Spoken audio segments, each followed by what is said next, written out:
آج ہم ایک ایسی شخصیت کے بارے میں تفصیل سے جاننے کی کوشش کر رہے ہیں جن کا نام بر صغیر کی روحانی تاریخ میں بہت اہم ہے، حضرت خواجہ غلام محی الدین قصوری۔ جی، انہیں دائم الحضوری کے لقب سے بھی یاد کیا جاتا ہے۔ بالکل، اور یہ لقب بڑا معنی خیز ہے، دائم الحضوری، ہمیشہ حاضر رہنے والا۔ جی ہاں، تو ہمارے پاس جو ذرائع ہیں، مطلب ان کی سوانح حیات اور کچھ تاریخی حوالے، ان کی روشنی میں ہم کوشش کریں گے کہ ان کی زندگی، ان کی تعلیمات اور اس زمانے پر ان کے کیا اثرات تھے اس کو سمجھیں۔ صحیح، تو آئیے ان ذرائع کی مدد سے ان کی حیات اور روحانی وراثت کی گہرائی میں اترتے ہیں اور دیکھتے ہیں کہ ان کی شخصیت میں کیا خاص بات تھی۔ سب سے پہلے ان کی پیدائش اور خاندان، قصور شہر سے ان کا کیا تعلق تھا؟ خواجہ غلام محی الدین صاحب کی پیدائش قصور شہر میں ہوئی۔ یہ 1202 ہجری کی بات ہے، جو تقریباً 1778 عیسوی بنتا ہے۔ اچھا، اور ان کا جو شجرہ نسب ہے وہ پہلے خلیفہ راشد حضرت سیدنا ابو بکر صدیق رضی اللہ عنہ سے جا ملتا ہے۔ ماشاءاللہ، یہ تو بہت اونچی نسبت ہے۔ جی بالکل، ان کے آباء اجداد کے بارے میں کہا جاتا ہے کہ وہ عرب سے ہجرت کر کے پہلے سندھ آئے اور پھر قصور کو انہوں نے اپنا مسکن بنایا۔ یہ بات بھی تو کافی دلچسپ ہے کہ ان کے دادا مولانا غلام مرتضیٰ وہ خود اتنے بڑے عالم اور ولی تھے، اور پنجاب کے جو مشہور ترین شعراء ہیں پیر وارث شاہ اور بلے شاہ، وہ ان کے شاگرد تھے۔ بالکل صحیح، تو گویا ایک علمی اور روحانی ماحول تو انہیں خاندان سے ہی ملا تھا۔ جی، لیکن ہوا یہ کہ وہ ابھی کم عمر ہی تھے کہ والد صاحب مولانا غلام مصطفیٰ کا انتقال ہو گیا، تو پھر ان کی جو تربیت کی ذمہ داری تھی وہ ان کے بزرگ چچا خواجہ شیخ محمد نے سنبھالی۔ اچھا، تو تربیت چاچا نے کی؟ جی، اور وہ خود بھی ایک بہت بڑے بزرگ تھے سلسلہ قادریہ کے۔ تو پھر ان کی اپنی تعلیم اور روحانی سفر کا آغاز کیسے ہوا چاچا کے زیر سایہ؟ جی، ابتدائی تعلیم اور اس وقت کے جو مروجہ علوم تھے، یعنی معقول و منقول، وہ سب انہوں نے اپنے چچا سے ہی حاصل کیے۔ صحیح۔ اور روحانی طور پر بھی ابتدائی بیعت سلسلہ عالیہ قادریہ میں وہ بھی اپنے چچا کے ہاتھ پر کی، اور بعد میں ان سے خلافت بھی حاصل کی۔ یعنی روحانی تربیت کا آغاز بھی گھر سے ہی ہوا؟ بالکل، البتہ مزید تعلیم کے لیے وہ دوسرے اساتذہ کے پاس بھی گئے۔ ایک نام مولانا بابو اللہ کا ملتا ہے۔ اور پھر وہ دہلی بھی تشریف لے گئے تھے علم حدیث کے لیے؟ جی ہاں، یہ ایک اہم مرحلہ تھا۔ علم حدیث میں مزید گہرائی حاصل کرنے کے لیے وہ دہلی گئے، جو اس وقت علم کا گڑھ تھا۔ وہاں انہوں نے خاتم المحدثین حضرت شاہ عبد العزیز محدث دہلوی رحمۃ اللہ علیہ سے حدیث پڑھی۔ اور باقاعدہ سند حاصل کی؟ جی، باقاعدہ سند حاصل کی۔ اور دہلی میں ہی تو ان کی ملاقات قطب الاقطاب حضرت شاہ غلام علی دہلوی سے ہوئی، جو شاید ان کی زندگی کا ایک بڑا ٹرننگ پوائنٹ ثابت ہوا۔ یقیناً یہ ملاقات بہت اہم تھی۔ وہ حضرت شاہ غلام علی دہلوی کے ہاتھ پر بیعت ہوئے اور کوئی 11 مہینے ان کی خدمت اور صحبت میں رہے۔ صرف 11 مہینے؟ جی، عرصہ تو مختصر تھا لیکن فیض بہت زیادہ ملا۔ شاہ صاحب ان پر اتنے مہربان تھے کہ انہوں نے انہیں صرف نقشبندیہ سلسلے میں ہی نہیں بلکہ قادریہ، چشتیہ اور سہروردیہ، ان چاروں بڑے سلسلوں میں خلافت عطا فرما دی۔ یہ تو حیرت انگیز بات ہے، اتنے کم وقت میں چاروں سلسلوں کی خلافت۔ جی، اور ایک روایت یہ بھی ملتی ہے کہ جب شاہ صاحب نے انہیں بیعت کیا تو ان کا ہاتھ پکڑ کر فرمایا کہ تمہارا ہاتھ غوث الاعظم رضی اللہ عنہ کے ہاتھ میں دیا، وہ تمہارے ہر کام دینی ہو یا دنیاوی اس میں مددگار ہوں گے۔ سبحان اللہ۔ جی، اور یہ بھی ذکر آتا ہے کہ شاہ صاحب ان سے کتنی محبت کرتے تھے۔ ایک دفعہ قصور کے نواب نجیب الدین خاں بھی وہیں موجود تھے، تو شاہ صاحب نے ان سے پوچھا کہ بھئی انہیں کہاں کا پیر بنایا جائے؟ اچھا؟ تو نواب صاحب نے کہا قصور کا بنا دیں۔ اس پر شاہ صاحب نے فرمایا تم کم ہمت ہو، ہم انہیں سارے پنجاب کا پیر بنائیں گے۔ واو، یہ تو ان کے بلند مرتبے کی نشانی ہے اور شیخ کی نظر کرم کی۔ اچھا، تو پھر جب وہ خلافت لے کر واپس قصور آئے تو یہاں ان کی مصروفیات کیا رہیں؟ پنجاب کے حالات بھی تو اس وقت کچھ اچھے نہیں تھے۔ جی، وہ واپس قصور تشریف لائے اور اسی شہر کو انہوں نے اپنی رشت و ہدایت کا مرکز بنایا۔ اپنے شیخ کے حکم پر انہوں نے دور دراز علاقوں کے سفر بھی کیے۔ مقصد تھا توحید اور معرفت کا پیغام عام کرنا۔ اور یہ وہ دور تھا جب پنجاب میں سکھوں کا راج تھا؟ بالکل، سکھ حکومت کا دور تھا۔ مسلمانوں کے لیے حالات کافی مشکل تھے، سیاسی طور پر بھی، سماجی طور پر بھی۔ ایسے میں ان کا وہاں رہ کر کام کرنا، لوگوں کی رہنمائی کرنا، یہ بہت بڑی بات تھی۔ ان کی تعلیمات کا آپ کہہ لیں مرکزی نقطہ کیا تھا؟ کس چیز پر وہ سب سے زیادہ زور دیتے تھے؟ ان کی تعلیمات کا جو محور تھا وہ تھا شریعت مطہرہ اور سنت نبوی صلی اللہ علیہ وسلم کی پیروی۔ اچھا، وہ بہت واضح طور پر کہتے تھے کہ شریعت اصل ہے، جڑ ہے، اور طریقت و حقیقت یعنی روحانی راستے اور منزلیں وہ اسی اصل کی شاخیں ہیں۔ یعنی روحانیت شریعت کے تابع ہے؟ بالکل۔ ان کا ایک قول بھی ہے جو اکثر نقل کیا جاتا ہے، کلو حقیقتاً ردہ الشریعہ فہی زندقہ۔ اس کا کیا مطلب ہوا؟ یعنی ہر وہ حقیقت یا کوئی باطنی تجربہ یا دعویٰ جسے شریعت رد کر دے وہ گمراہی ہے، زندقہ ہے۔ تو گویا شریعت ایک کسوٹی تھی ان کے نزدیک۔ جی بالکل، اور وہ اپنے زمانے کے جو مسائل تھے ان سے بھی خوب واقف تھے۔ مثلاً کن چیزوں پر انہوں نے خاص توجہ دی؟ جو بھی ان سے ملنے آتا وہ اسے شریعت پر چلنے کی تلقین ضرور کرتے۔ خاص طور پر ذرائع بتاتے ہیں کہ وہ دو طرح کے لوگوں سے بہت محتاط رہنے کو کہتے تھے۔ کون سے لوگ؟ ایک تو علماء سو، یعنی وہ علماء جو دین کو دنیا کمانے کا ذریعہ بنائیں، دنیا دار ہوں، اور دوسرے فرنگی حکام یعنی انگریز۔ اچھا، انگریزوں سے بھی دور رہنے کا کہتے تھے۔ جی، نواب شیر محمد خان ٹوانا کو بھی انہوں نے یہی نصیحت کی تھی۔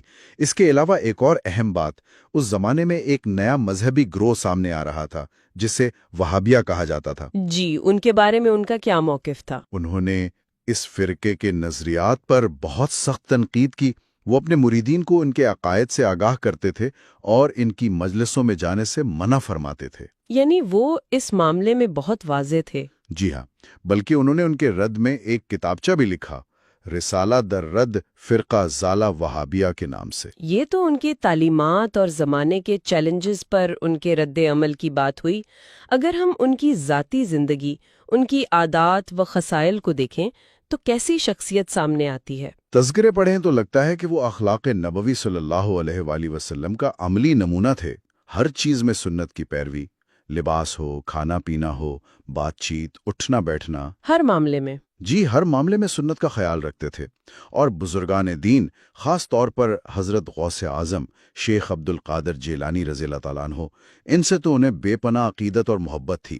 ایسا لگتا ہے کہ ان کی پوری زندگی کا مرکز یہی نسبت تھی۔ اور شاعری کا ذوق بھی رکھتے تھے۔ جی، بہت عمدہ شعری ذوق تھا۔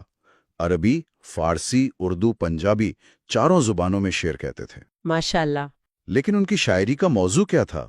حمد باری تعالیٰ، نعت شریف اور اولیاء اللہ کی منقبت، بس اسی دائرے میں۔ یعنی دنیاوی مضامین نہیں؟ جی نہیں، کلام میں بڑی روانی تھی، قوت بیان تھا اور ایک خاص کیف و سرور پایا جاتا ہے۔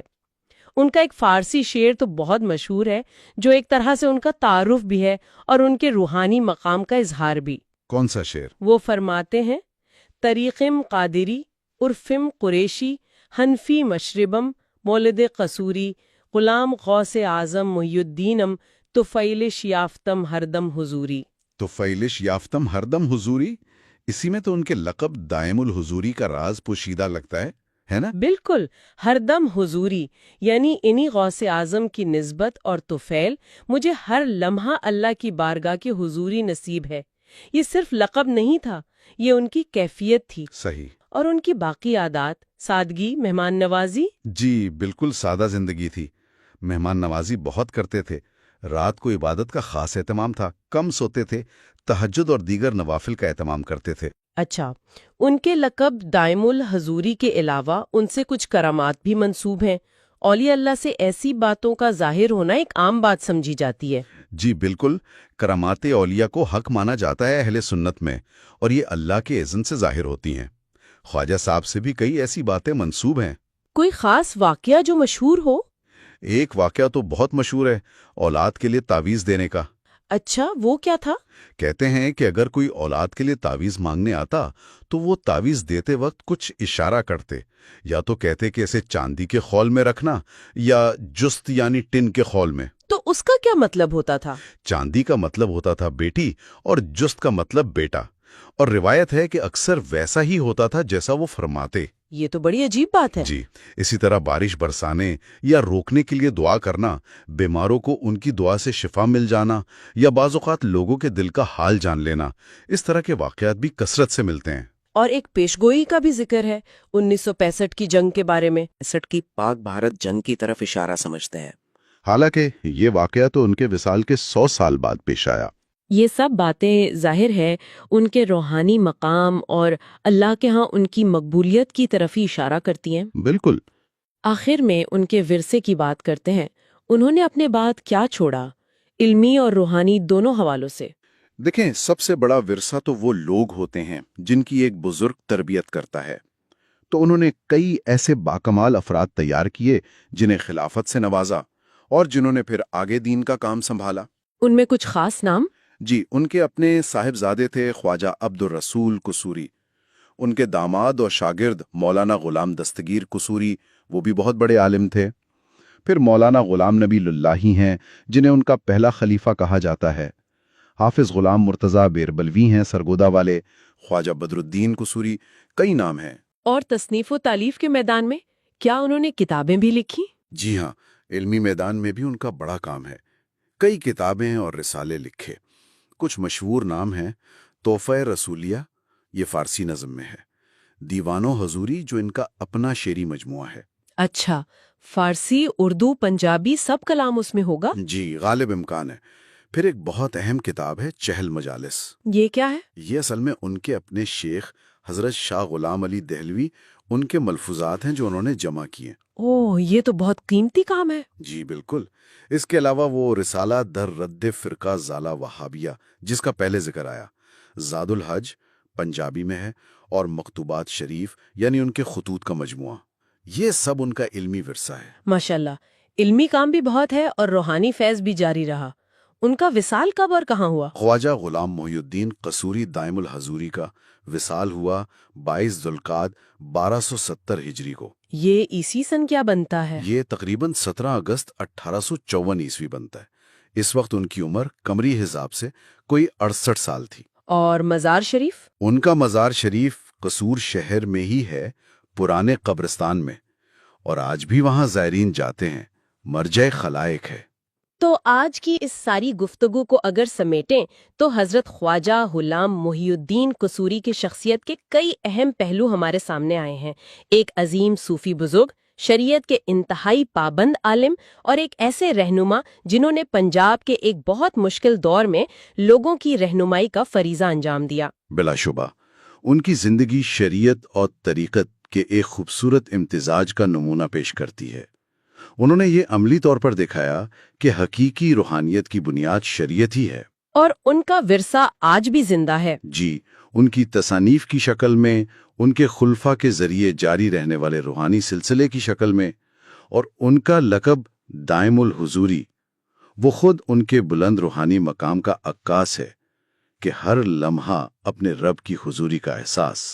یہ واقعی غور کرنے کی بات ہے کہ کس طرح ایک فرد اتنے مشکل حالات میں بھی اپنے اصولوں پر قائم رہ کر علم اور روحانیت کی شمع روشن رکھ سکتا ہے اور معاشرے پر اتنے گہرے اور دیر پا اثرات مرتب کر سکتا ہے۔ خواجہ غلام محی الدین قصوری کی زندگی اس کی ایک بہترین مثال ہے۔ ان کی زندگی سے جو سب سے بڑا سبق ملتا ہے میرے خیال میں وہ یہی ہے کہ حقیقی روحانیت، سچی اسپرچویلٹی وہ شریعت سے الگ کوئی چیز نہیں ہے۔ علم اور عمل جب ساتھ ملتے ہیں تبھی انسان رہنمائی کے منصب پر کامیاب ہوتا ہے۔ تو آج کے سننے والوں کے لیے ہم یہ سوال چھوڑے جاتے ہیں کہ ہمارے اپنے دور میں جہاں معلومات کا ایک سیلاب ہے، طرح طرح کے نظریات ہیں، وہاں حضرت خواجہ غلام محی الدین قصوری کی طرح شریعت کی پابندی، روحانی گہرائی اور مستند علم کی کیا اہمیت رہ جاتی ہے؟ اور یہ تصور دائم الحضوری کا، یعنی ہر لمحہ اپنے مقصد حیات اور اپنے خالق کے ساتھ اپنے تعلق کو محسوس کرنا، یہ آج ہماری زندگیوں میں کیا معنی رکھتا ہے اور اسے عملی شکل کیسے دی جا سکتی ہے؟